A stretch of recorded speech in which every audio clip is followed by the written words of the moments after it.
Hi everyone, welcome back to another episode of Making It in Manhattan.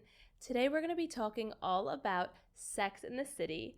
In case you missed it, this year is the 25th anniversary of Sex in the City.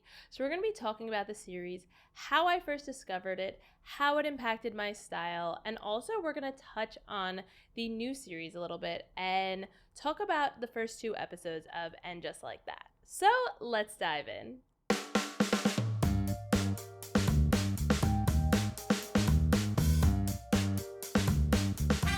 So to start from the beginning, how did I discover Sex in the City? Well, I grew up going to a private school. So most of my life, pretty much all of my life until I went to college, I had to wear a uniform. And it was very boring, tall knee socks, a plaid jumper, like typical, just like boring school uniform.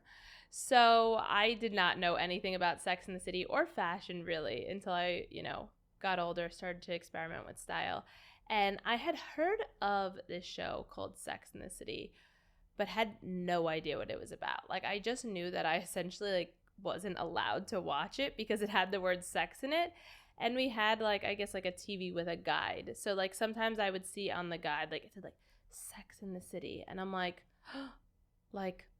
oh my gosh, I want to see what it's about, but my mom always said, you can't watch Sex in the City, because it has the word sex, essentially. So I had no idea what it was about. I thought I was oh my God, what is going on this show? Something insane. I don't know. When you're a kid and you're just, picturing what it could be. Yeah, a million different things running through my mind. So essentially, one day I'm home all alone, and the Sex in the City movie, came up on the guide. And you know how when you go on the guide, a description comes with it. So again, I was like, what is this? I just was like, what is this show? There's something really weird happening. So I read the description and it's four female friends, figuring out their life in New York City with fashion and style and blah, blah, blah. And I read that and I was like, that doesn't really sound like something I don't know. You know what I'm talking about. Promiscuous. I'm like, this doesn't sound that bad. I don't know why I haven't been able to watch it my entire life. So I'm home all alone. It's the first movie. And I can remember I looked around both sides and I clicked it. And it's funny, a moment in your life, if you could pinpoint, think back to any moment and how it forever changed your life almost. But this was mine. That moment I'm scrolling, I see Sex and the City, I read the description, I'm like, this does not sound raunchy. Literally four female friends, fashion, blah, blah, blah, relationships, look around, click. I'm like, zzz, my life was forever changed because I watched the whole movie. And I just remember sitting there jaw to the ground. Of course, there's sexual references and sexual scenes. It is Sex in the City and it's all about dating and relationships. But before that period in my life, I guess I was a junior-ish in high school, sophomore, junior in high school when I first watched Sex in the City, the movie. So I had only seen the movie, the first movie, because the second movie came out in about 2010. Before that time in my life, before watching that, I had never seen anybody in my whole life express themselves through fashion in such a fearless way, in the way that Carrie Bradshaw, aka Sarah Jessica Parker, did as Carrie Bradshaw. I just never saw, first of all, fashion like that. Those fabulous, amazing, iconic outfits that Patricia Fields styled. I had never been witness to that. So I think I was just I want to be like that. From that moment that I saw Carrie Bradshaw on my TV at my childhood home, walking, especially in the first movie, that scene, she's walking down the street in a white dress with a big flower and she walks by girls and they all turn and look at her. I feel in that moment, I thought to myself, wow, I want to be like that. I want to be fearless. I want to find my style. I want to have fun with fashion. I want to know how to dress. I'm wearing, my uniform day in and day out. I had no idea how to dress or put an outfit together. I had no idea of personal style. So essentially that was it. And then in 2010, the first movie came out. So that was my senior year of high school. And I actually went and I saw the movie in theaters, the second movie. And I remember being so excited because now I was like so into it, and I'd like watched. So then after that, they would replay episodes of Sex and the City all the time on E, I think. And I had, if you ask my sister, she even talked about this in my wedding speech because we shared a room, me and my sister Virginia. I had figured out how to auto program my TV that like anytime Sex and the City came on, the TV, no matter what we were watching, would like change to that channel. I guess like somehow on the guide, I like hit like any, I don't even know what it was. Thinking back, I'm like, I don't even know how I figured it out. But anytime, so my sister would be like in our room watching like whatever she was watching, and all of a sudden, like it would go like, zzz, and it would be like da da da da da da da da da, and she was like, Caroline, like every single time. So and I honestly couldn't figure out how to shut it off. So like all the time, Sex and the City would just like auto program and turn on anytime. It was mainly like late at night, I feel like it would turn on. So I didn't ever like at that point watch the series full through. I just would always watch it whenever it was on TV, and our TV would like auto program. My poor sister, she's trying to watch whatever she's watching, and she's like, not again. So anyway, then I see the second movie, fell in love, like loved the second movie as well. And then it wasn't until I went to college and I was back at school on my winter break early, because since I ran track and cross country in college, if you didn't know. And so I was back there early, like for, practice, and barely anybody was on campus. It was like a ghost town. It was so quiet, and I wasn't taking an interim class. So all I had every day at 4:30 was track practice. So during the day, I found like a website online that I could stream all the episodes of Sex and the City. So I started at season 1, episode 1, and like literally binge watched the entire series in college. So that is the story of how I first found Sex and the City. Thought it was this like scandalous, obscene show, never watched it. And then I watched it. I think when my mom came home, I was like, I watched Sex and the City. Why did you tell me I could never watch this? It's not bad at all, blah, blah, blah. And, my life was forever changed in that moment. So now, obviously, it's been years since my first freshman year of college and binge watching the entire series. And just like that, like Sex and the City is back with And Just Like That. And they're celebrating their 25th anniversary. And I want to talk about just like the art of timeless fashion, because even when we had Patricia Field here on the podcast, I was chatting with her, and I've asked her before because I just find it so honestly fascinating, the fact that so many of all the characters' looks, I obviously reference Carrie a lot because I just personally love her style a lot, but all of the style in the show is still so relevant to today. Like, I think the show has stood like the testament of time, as you can say, because obviously dating and relationships never go out of style. Like those topics, those conversations about heartbreak and dating and things like that. But the style has still remained so relevant, and people still today pull inspiration from Sex and the City all the time. I remember when I first joined TikTok, and I was like, oh, it's very much so a younger demographic across TikTok. I was like, oh, I don't know how Sex and the City content will like necessarily resonate on TikTok because everyone's so young. And then I started posting Sex and the City content, and I realized, oh, people like even, young 18-year-olds now still love Sex and the City. Like it still rings true.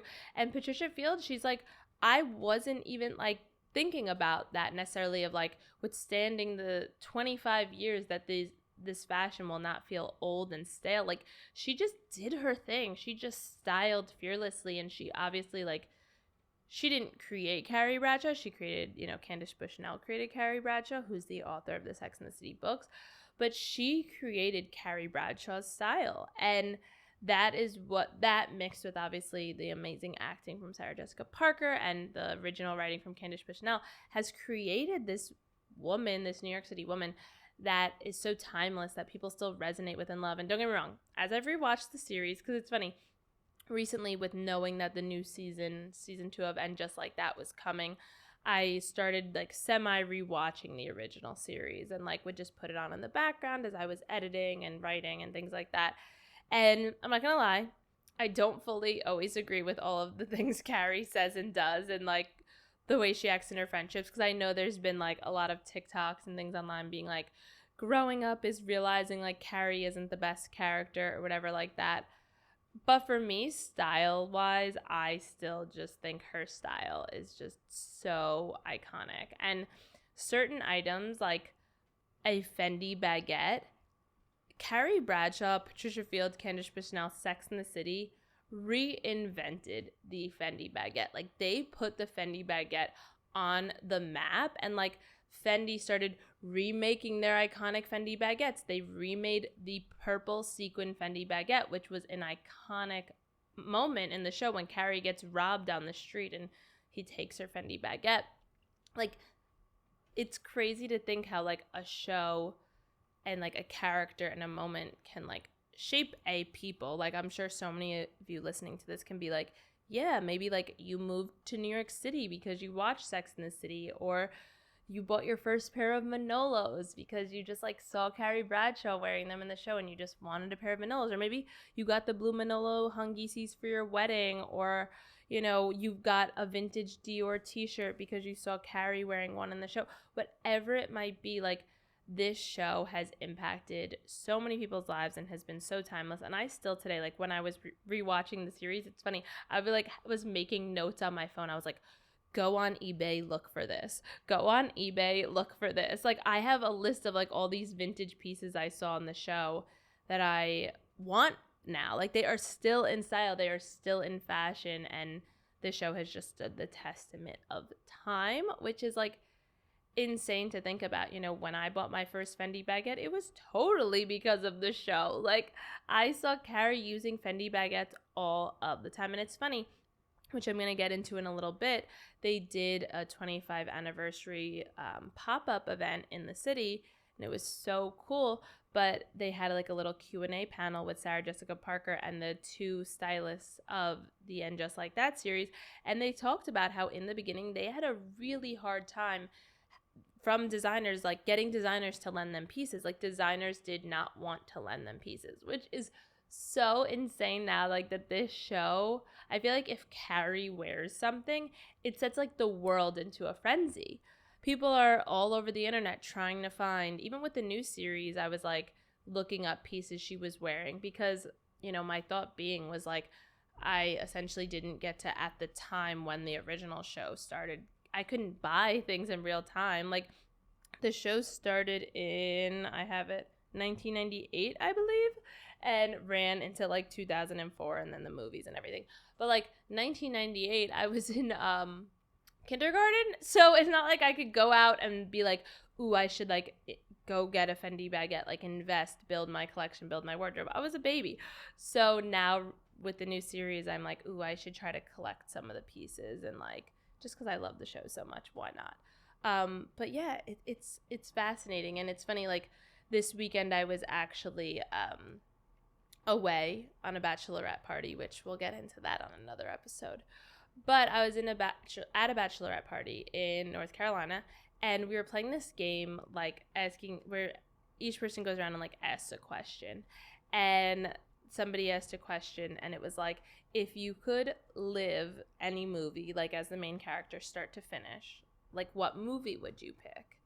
And everyone went around and like said their movie, and like, you know, some people were like 13 going on 30 or whatever it might be. And it got to me, and I was like, okay, so I feel like everyone would think I would say, oh yeah, I want to live Sex in the City. But like, the first movie, I would not want to live that. Like, the scene where where Big leaves Carrie at the altar, like, that is still, until the new series of And Just Like That, when, not to give any spoilers away, but I'm sure you've read it online by now, when Big dies, like, that was the most traumatic scene I had like ever seen, when he left her at the altar and she like goes outside and she's like, I knew you would do this, and she like smacks him with the bouquet.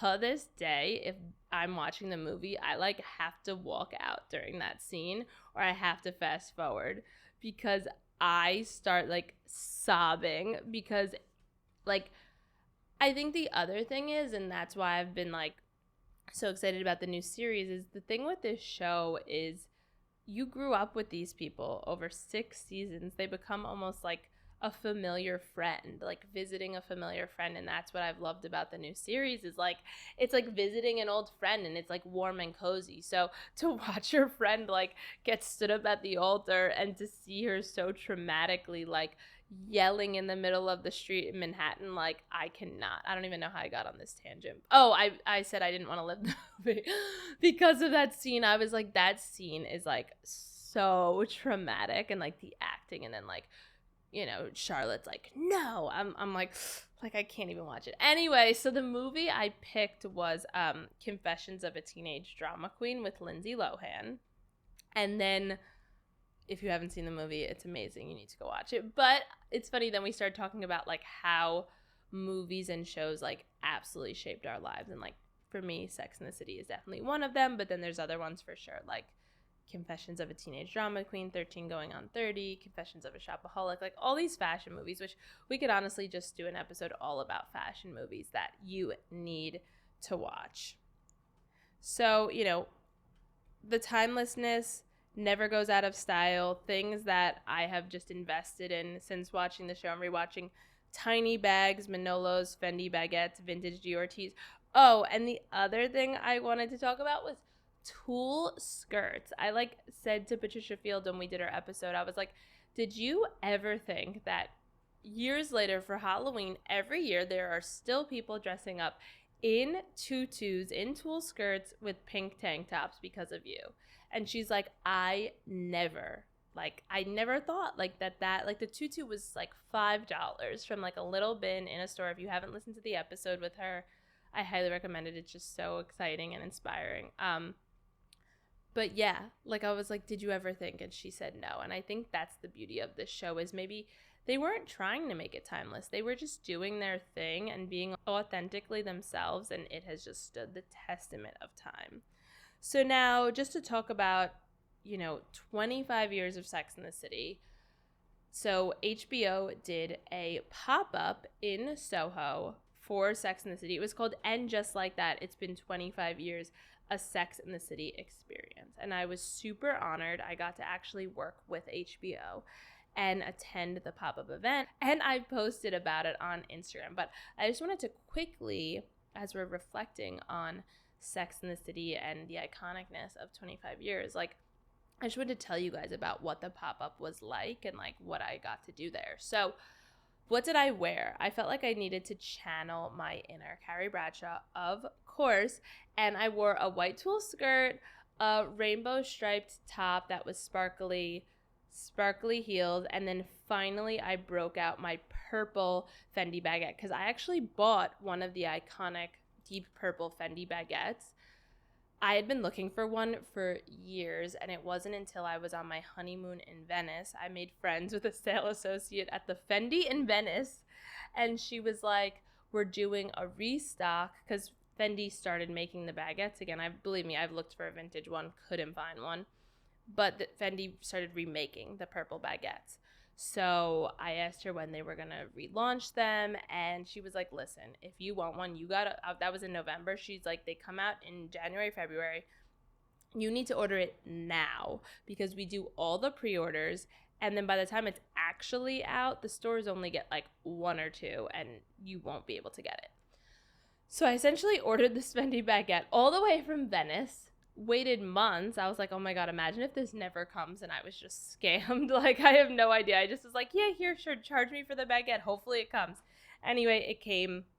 And then when it came, I was too nervous to wear it anywhere because it was so beautiful that I essentially was scared that I would wreck it or ruin it or something would happen to it. So I didn't use it for months. And then finally, when I got invited to the 25-year anniversary pop-up and I was working with HBO, I was like, okay, I think this is the time. This is the time to break out that baguette. So that's what I wore. And then inside the pop-up, it really was so special. And I feel like I had to like really soak it in and take moments to be like, wow, like you're really here. Because as I mentioned, like, I was so young when the original Sex and the City came out, so I didn't get to go to any premieres or launch parties or experience the excitement of this amazing show coming out, or even the movies. Like, I was still in high school during the second movie. I didn't get to experience any of that. So I was like, the fact that I'm almost getting to, like, relive the launch of Sex and the City and, like, these celebrations with And Just Like That is, and to be part of it for someone like me who's loved it forever is so special. So you walked in, and on the left side there was a character wall, and there was one for each character, and there was like iconic quotes and pictures from each character, and then behind each wall there was a little video playing with like some of the characters' most iconic moments and sayings and scenes, which was really cute. And each one said like, I'm a Carrie, I'm a Miranda, I'm a Charlotte, I'm a Samantha. So I thought that was so cute.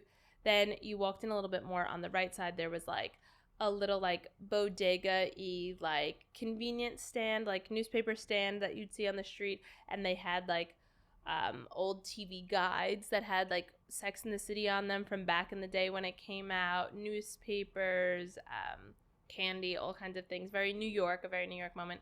Then you walked a little bit more in, and there was a recreation of Carrie's like iconic stoop, which was so cool. So like obviously took tons of photos on that. And then you walked in a little bit more, and they had like an entire replica of Carrie's apartment. And you got to walk in, you got to sit at her desk. They had like a little photo booth moment at the desk. Like the iconic, you know, the scene that I'm talking about, like when she's sitting at the desk in all the episodes and she's like typing and writing. Like you got to do that and sit at the desk, and they had a photo booth moment. They had her bed. They actually had like mail. They went all out with the details, like mail that said like Vogue on it, like as if Vogue had been sending her mail and stuff like that.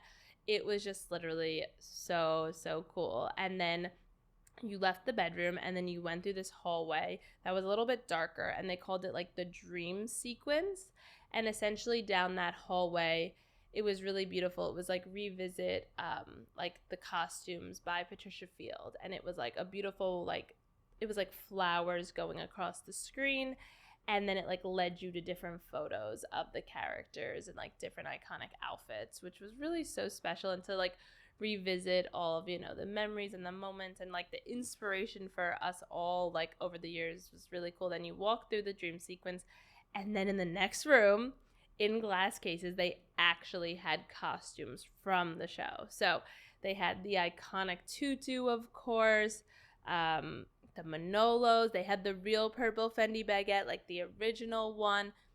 So many of like the iconic outfits, like right there on display. I was like standing right up at the glass, like still in such beautiful condition too. Like really so beautiful that they've kept everything, so that now for the new series they can really like pack it all in Carrie's closet and like revisit it and make it really feel so authentic and real. And then they also had a big shoe wall with all of the shoes, and then a stage set up for where they did the Q&A with Sarah Jessica Parker and the stylist from the show.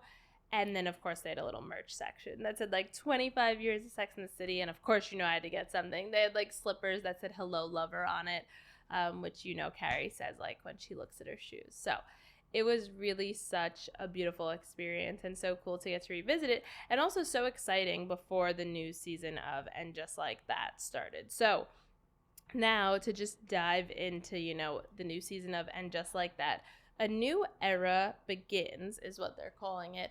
Not going to give too much away. I'm just going to talk about like the first 2 episodes a little bit, just in case you haven't watched it. Really, I'm not going to give away too many spoilers. The main thing that I wanted to really talk about was in the first episode of the new season. I'm just going to tell you what's happening. So the girls have been invited to the Met Ball. They're calling it the Met Gala. They've all been invited. So that was so cool to think about. Like, you know, again, like what I said to Dave, my husband, because he, after I watched the first 2 episodes, he came in, he's like, what do you think? What do you think of the new season and series? And I literally said, I was like, it feels like revisiting old friends. Like, I feel like I'm sitting down, like, getting my favorite drink, and I feel like I'm stepping back into a world of people I know. Like, yes, they're older now. Of course, time has passed. They've loved, they've lost, they've grown. Like, they've experienced so much. They're not the same as they used to be, but I feel like I'm almost revisiting an old friend or something that's like warm and cozy. So to see Carrie get invited to the Met Gala, I was like, yes, like it felt like after all these years, all of her iconic outfits, writing for Vogue, you know, everything, like she got invited to the Met Ball. So super, super iconic. So anyway, the show kind of follows, the first episode follows everyone getting ready, getting their looks, and that process. So essentially, Carrie entrusts a young upcoming designer to make her outfit for the Met Ball, and which in theory is super, super nice and is something so cool of Carrie to do, because she, in New York, at least in the New York scene, is like a fashion icon in the show. But so when the day of the event comes, essentially the girl who was making her dress, like, it was not ready, it didn't fit her. She was like at a sewing machine trying to fix it, and it was just like not happening. And I was getting such bad anxiety watching this, because I was thinking of myself, I'm like, oh my gosh, imagine you get invited to the Met Ball after all these years of like dying to go, and then you like entrust someone to make your outfit, and like it's not what you hoped it would be. So the theme, because every year, even in real life, as you guys know, the Met Gala has a theme. So in the show, the theme of this year's event was called Veiled Beauty. So the girl's making Carrie this outfit. She already had made her a cape that was fully done, but the rest of the dress wasn't done. So essentially, down to the wire, Carrie has her hair and makeup done, trying to get on this dress that this young designer made her, and it's just not fitting, not working, not happening. And the girl turns to Carrie and it's like, Carrie, I'm so sorry, da-da-da, but like, I'm sure you already have something in your fabulous closet that you could wear that would work. Like, literally in this moment, I'm thinking of myself, I'm like, I have so many clothes, but like, this is the Met Gala. Like, you don't just have something that could work for this. And so, like, I watched it again yesterday because I knew I was going to talk about it on the episode, and I like literally started crying. So I'm going to try not to cry when I tell you about it. But anyway, Carrie says to the girl, she's like veiled beauty. Like, how would I have something in my wardrobe that just fits veiled beauty? And then she gets this look on her face. Oh, I'm like getting chills. She gets this look on her face and she's like, wait, I might have something. And she turns and looks at her closet, and I like start bawling because I know where this is going. I don't know if you watched the episode, like, did you know where this was going? Because I knew where it was going. So essentially, she goes into her closet and she pulls out the Vivienne Westwood wedding dress that she wore to her wedding that didn't happen with Big. Just as I was talking about, like, that scene is so traumatic and I can't watch it. Like, literally watching her go back into the closet, take out this dress that, like, essentially caused her so much pain, and a dress that was so beautiful. That Vivienne Westwood gown is just so stunning. She even still had the bird, because if you remember from the movie, she's like, I put a bird on my head. She still had the bird. She took it out. She put it in her head. She put on the wedding dress, like the iconic Vivienne Westwood dress. Also, that never got its moment because the wedding that like didn't happen. So I was just like, tears running. I was like, oh my God. And so she walks out of the apartment, and in the voiceover, and she's like, and just like that, I like repurposed my pain. And I was like, ah, like dying. So I don't know about you guys, but if you watched the episode, did that like hit you that hard? Because it hit me so hard. Anyway, that's all I'm gonna give away from the new series in the first episode. You guys need to watch the rest, but let me know if you guys would want like little recaps of the episodes every week, or if you'd want to just like chit chat about the fashion, because obviously, as you can tell, I'm super passionate about this, and my whole heart is in it. So let me know what you think. And then I just wanted to touch on, you know, before we wrap up this episode, obviously on my Instagram and TikTok and stuff like that, I have in my bio a modern day Carrie Bradshaw. So I thought it would be just fun with this episode to quickly tell you guys how that all came about, and like how that saying or that title kind of like came to me. So when I was working at InStyle magazine, obviously I was a writer, I was a fashion writer, and I got invited to my first Manolo Blahnik sample sale. Yes, Manolo used to do sample sales. I don't think it still exists anymore, but you could get a pair of Manolos for like $100. It was crazy. So after I went to the sample sale, I had bought like 5 pairs of Manolos, and I was literally obsessed. So there I am trotting around the office every day in my little Manolos. I'm a fashion writer at InStyle. My name's Caroline, and I already had a nameplate necklace that my mom gave me when I was a little kid, and I used to wear it all the time. So, but still, at this point, I'd never ever like even thought to compare myself to like Carrie Bradshaw, like the fashion icon. So one day, this smaller like fashion publication online reaches out and wanted to interview me like about my job at InStyle and what I do and like my style and all this stuff. And so I, of course, said yes. I was super excited. And in the interview, I showed up like wearing Manolos, of course, because I was so proud of my couple pairs that I got at the sample sale. And in the interview, they start talking to me and they're like, so, you work at InStyle, you're a writer, and like, look at your outfit. You look so cute. You're literally like Carrie Bradshaw. And that was like one of the first times anyone had ever like made that reference. And I was really taken aback. And then a couple of weeks like passed, don't think anything of it. I'm at an event and a publicist who invited me to this fashion party is introducing me to people. And they're like, yeah, this is Caroline. She's like the real life Carrie Bradshaw.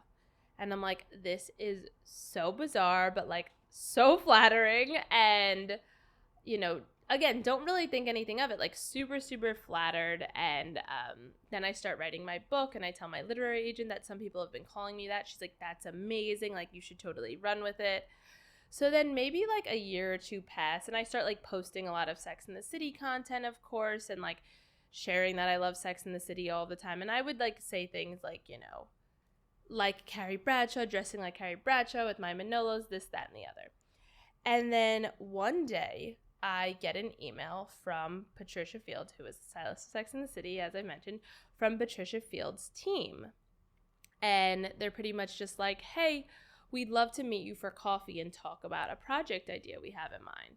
And my jaw like drops to the ground because this is Patricia Field, the stylist of Sex and the City. I'm just like a little lowly Sex and the City obsessed fan at this point.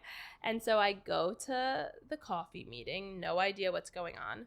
And at the meeting, her team essentially says to me, so, as you know, on the series, Carrie always wears this like iconic nameplate necklace that I guess when the series first came out, like Pat designed the necklace. Like she created it, she designed it, got it made like at a jeweler. So now, years later, this was in 2018, Pat is designing a new Carrie nameplate necklace. And it's just going to be a little bit updated, a new design, everything. And we are calling it the Carrie 2.0. I was like, okay, cool. So like, what does this have to do with me? So essentially they were saying that Pat wanted to do a photo shoot, like a campaign shoot to launch the necklace and announce the necklace and everything. And she wanted me to be the face of the entire campaign as the essentially Carrie 2.0.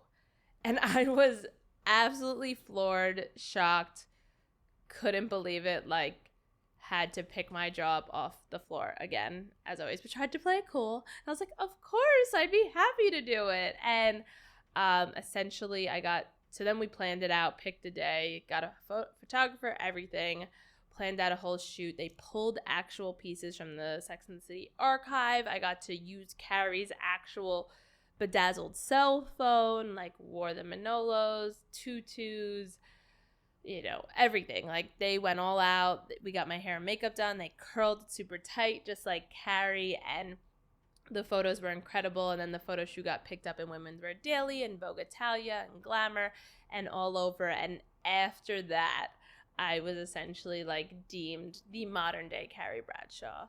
And then for a while, Pat would call me the Carrie girl. And it's been really like a beautiful title that I am so, so honored to run with, I guess you could say. But I think the beauty of it is like modern day Carrie Bradshaw and, putting your own spin on anything you do. And that's something that I try to always talk to you guys about is, you know, always putting your own spin on anything, whether it's an outfit or, you know, something you're working on, and just making something your own. So it's been fun getting to like run with that title and kind of think about Carrie Bradshaw being an influencer today and what that would look like, and getting to work with such iconic people in this industry like Patricia Field, and to just pay homage to a show I love so much has been a dream come true. So I just wanted to share that story with you guys in case anybody listening didn't know and you saw my bio and you're like, why does she call herself the modern day Carrie Bradshaw? Like, how did that start?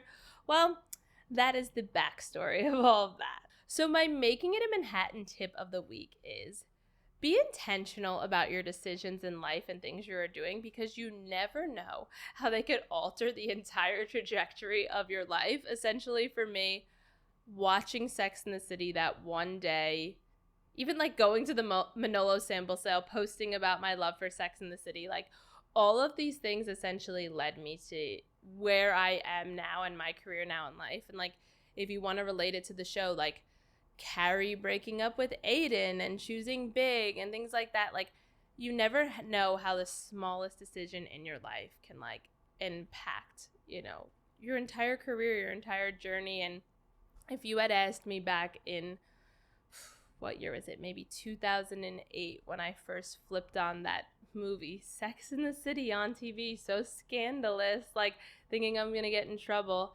If you had asked me like then when I watched that show, if one day I would be able to like, A, be called the modern day Carrie Bradshaw, and B, be able to dress as fearlessly and as confidently as that woman that I saw that day in that show and who like forever changed my life in that moment, I would have thought you were just like absolutely messing with me and were crazy. Because when I saw her in that show, I just never before in my life had seen somebody with that sense of confidence and fearlessness and drive, and I just wanted to be like that. So I think just never giving up and following your dreams, and finding people you admire, even if it's not a real person, even if it's a character, like finding someone who you can look to as a guide and someone you admire and someone who you can, you know, work towards being like, I think is always really great to have like an inspiration or a mentor in your life. Is like the one of the best tips I could give you. Like having a mentor or a guide who you can look to and follow is so